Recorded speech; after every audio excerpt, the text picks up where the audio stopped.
It seems folks love legends surrounding roads, bridges, and overpasses. So this week, we dive deep in the mountains of North Carolina to an old stone bridge, patina with age, draped in vines and overgrowth, strange mysteries as well. Appalachia, the mountains, are like no other. From its rigid terrain, beautiful wildlife, to the people that live their lives here, to the strange, unexplained stories that folks share. Join me while I share this amazing place, one story at a time.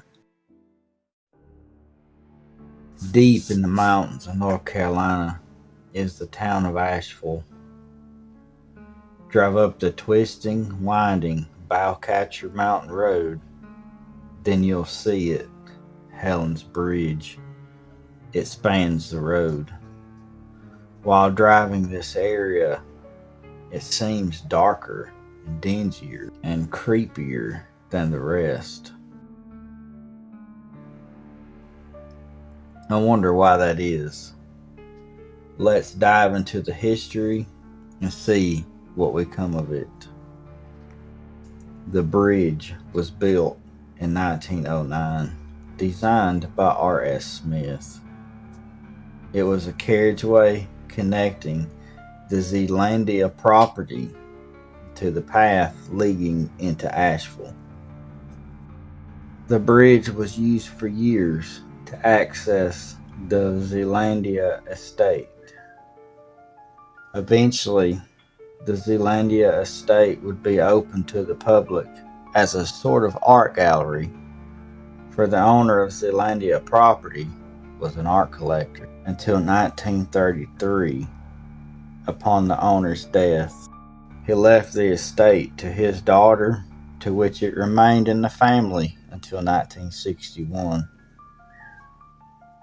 But then the Interstate 240 planned to go right through the middle of Bowcatcher Mountain, eventually through the property itself. In 1976, the State Department of Transportation tore down the museum. Therefore, the bridge was no longer used. In 1998, the bridge was taken out of commission because of its failing infrastructure. A few repairs were made, then proposed to be used for a new greenway. It is still closed to the public today. The only way you can access the bridge is from the public road that runs underneath. There are, of course, a few stories of how the bridge got its name. The first is that a mother and her daughter lived nearby the bridge in a small family home. One tragic day, it said that their home burnt. Helen made it out, but her child did not. It is said that in her grief, she went to the bridge, tied a rope to it, then her neck, and then jumped to her death.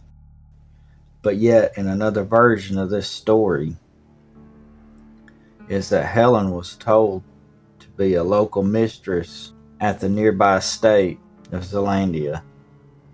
After she became pregnant, it's told that in her anguish that she tied the rope to the bridge, then her neck, and then jumped to her death.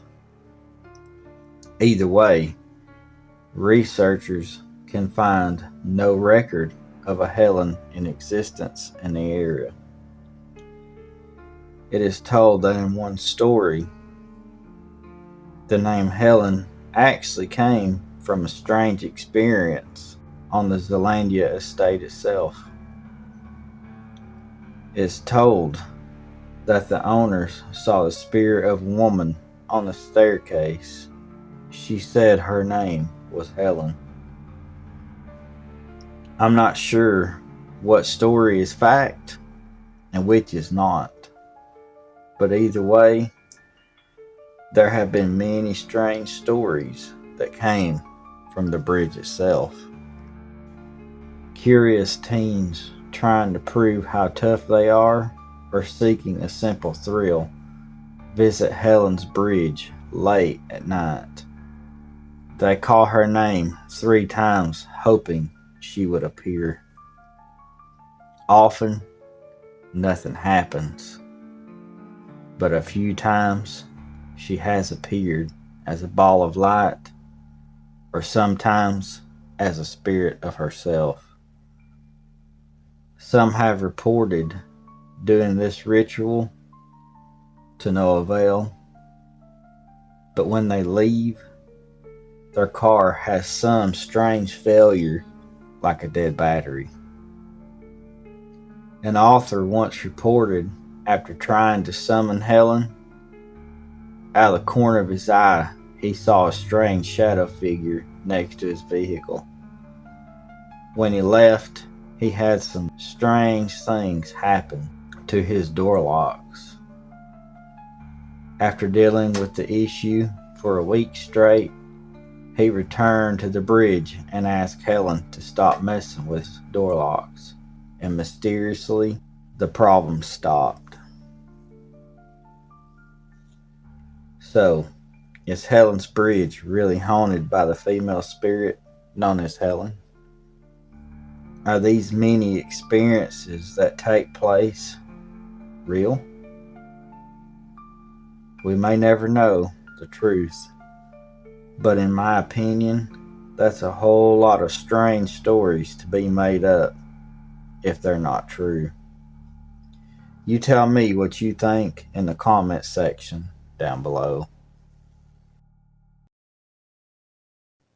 Folks, I want to thank you for sitting and listening to the curious, strange tale of Helen's Bridge. Well, I appreciate you listening. I love yous to pieces, and I'll see you next time.